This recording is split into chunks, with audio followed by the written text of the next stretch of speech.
By the end of today's video, you're gonna have a complete understanding to how to start leveraging Perplexity AI in your workflow. We're gonna learn about different features such as focus, why there even is a Discover tab on a chatbot platform, being able to leverage different types of AI in Perplexity's platform, and so much more. My goal of today's video is to show you everything you can do with Perplexity AI and its platform so you can make a conscious decision whether you want to proceed with this kind of AI language model in the context of your workflow. As we are learning in this modern day and age, it seems like everyone kind of wants to choose a platform, whether it's ChatGPT, Anthropic, Bard, or Gemini now.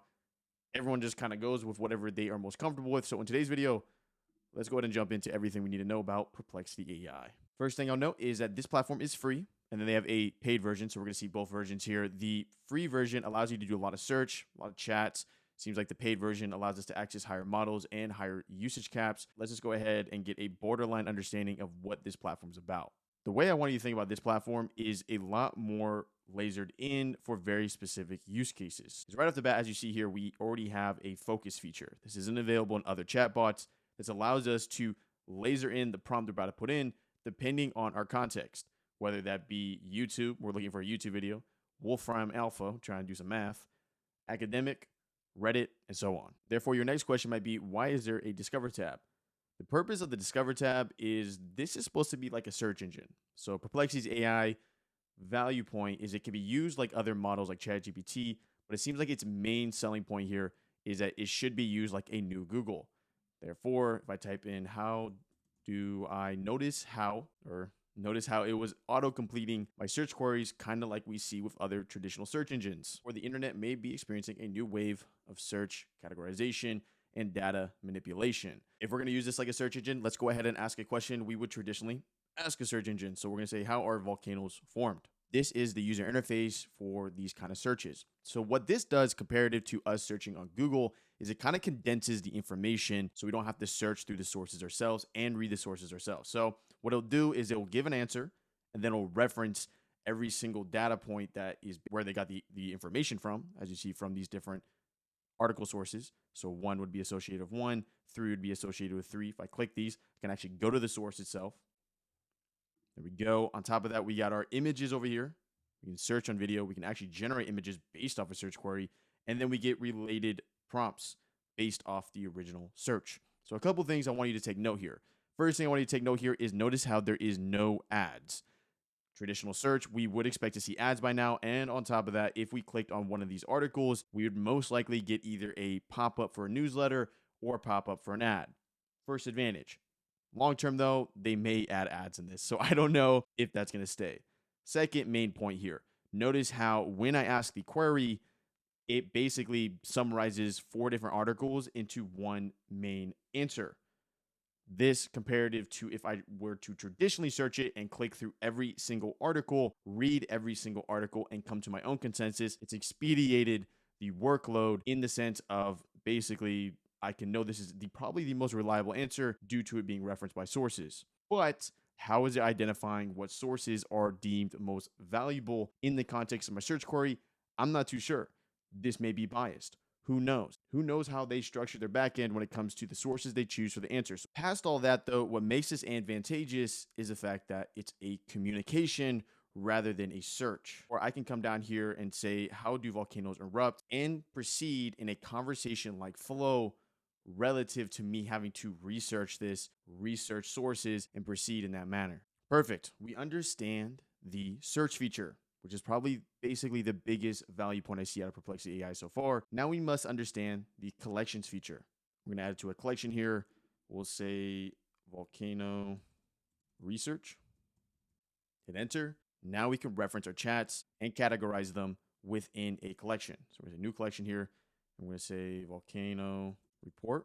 We can add an icon, we can add a description, and we can even add a prompt to fine-tune further chats within this. So first off, let's just create this so we can kind of understand what it looks like. Once we create a collection, we're going to simply come up here to this little square icon here. If I go ahead and expand this, it's called the library. Come over here to your right, a volcano report. I'm going to click this.